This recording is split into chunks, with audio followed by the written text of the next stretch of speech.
I feel like I've been very blessed in the sense that I've had the veracity of spirit to not be stopped and, at the same time, the protective energy and the generosity of those who have come before me, who saw something inside of me and, therefore, invited me into rooms that I would not have been inside of otherwise.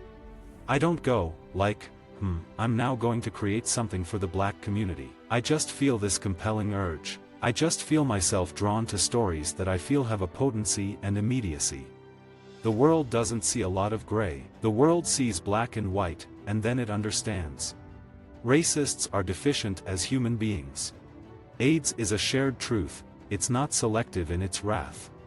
As a person of color, I was trained from very early on to see, Leave It to Beaver, Gilligan's Island, or Hamlet and look beyond the specifics of it, whether it be silly white people on an island or a family living in nowheres or a Danish person, to leap past the specifics and find the human truths that have to do with me.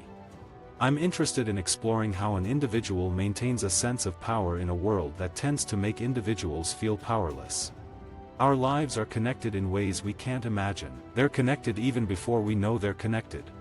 I love working with a set designer because, in many respects, you meet the set designer before you meet the actors. So it's a chance for me as a director to figure out what I'm thinking and to explore how the space is going to actually be activated. There's no place more theatrical than history. A lot of directors tend to manipulate actors' vulnerability to get what they want, and that can work. In the early 90s or so, I drove my father to Providence, Kentucky, his hometown, and he was pointing out, that's where the doctor's office was, and that's where we bought ice cream. And he was pointing to empty lots. When you lose communities, what do you have? We often survive by remembering the stories. I've always tried to do shows in a filmic way. I like it when forms smack up against each other. When I was little, I remember rehearsing Starving so that when I got to New York I would know how to do it. When The Normal Heart first appeared, the sense of urgency was so important. The only rule of a musical is that it must maintain its buoyancy. Doing any kind of culture in America in which you are not trying to affirm a European aesthetic is war. It may take a while, but I think On the Town has the potential for us to break down the boundaries between the traditional theatergoer who may have fond memories of the musical and those with a Broadway is not for me agenda.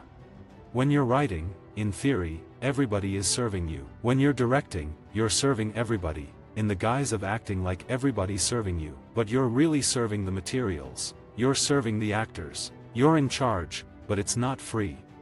Certain events make people come out of their little boxes and become part of the whole. I could program a fabulous, I love it kind of hit season right now. I'm more interested in breaking boundaries, telling a story, defying a truth that has been accepted. Commercial theater, in its agenda to appeal to everybody, is often at the expense of the unique vision of the artist.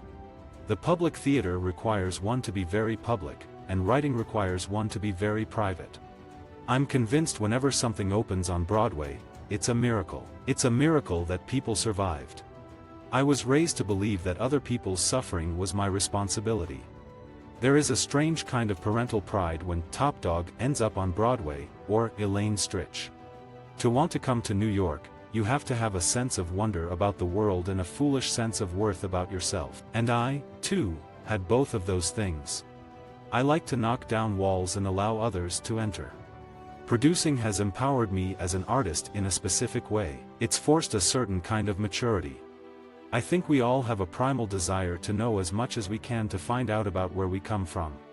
In Los Angeles, wealth and poverty are separated by the freeways. In New York, they're next to each other. If you have the talent and passion and commitment, you shouldn't be locked out of the room.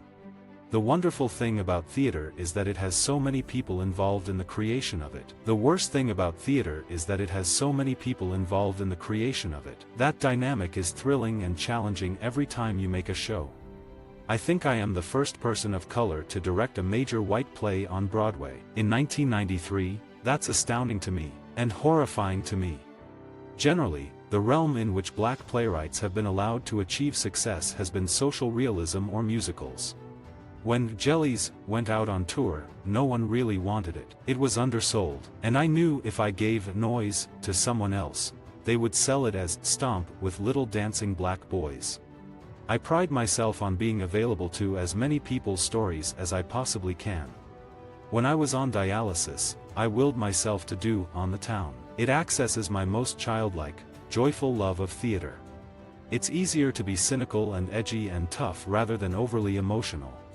Theater, at the end of the day, is about ideas. It's about very large ideas. And if the play is beautifully written or smartly written and has incredible characters you follow on the journey, you take home these larger ideas. Whether it's Angels in America or Lucky Guy or Normal Heart, you follow this moment-to-moment journey as an audience. You've got to make the rehearsal room very safe. You can't bully people, because if you bully people, they're going to freeze and lock up. I personally am a very big fan of Romeo and Juliet. It had a visceral power to it that I thought was just exhilarating. It was a very arresting and very disturbing and deeply compelling version of the play. Anytime you create art, you create a mess. I mean, Hamlet is a mess. I'm more attracted to art that smashes than I am attracted to art that sits on a shelf and is beautiful. I love kabuki, no theater, and bunraku. The rules I sort of live by for my theater career, which I hope to live for my film career, is that if there's something that intrigues me or fascinates me, or I don't know how to do it, then I should do it. I'm perpetually interested by living in places as an artist, confronting challenges I've never confronted before and approaching them with as much craft and humanity as I can. I feel like I'm edgy and I'm funny and I got this bite, this outrageousness. I'm the most democratic fascist you'll ever meet. I listen to everybody, and then I make a decision. There are a lot of people who will tell you I'm very ruthless. I'm very fierce. If I feel I'm right, if I feel I've been violated, then I am like a warrior from hell. Visit our website for more quotes, quoting.com.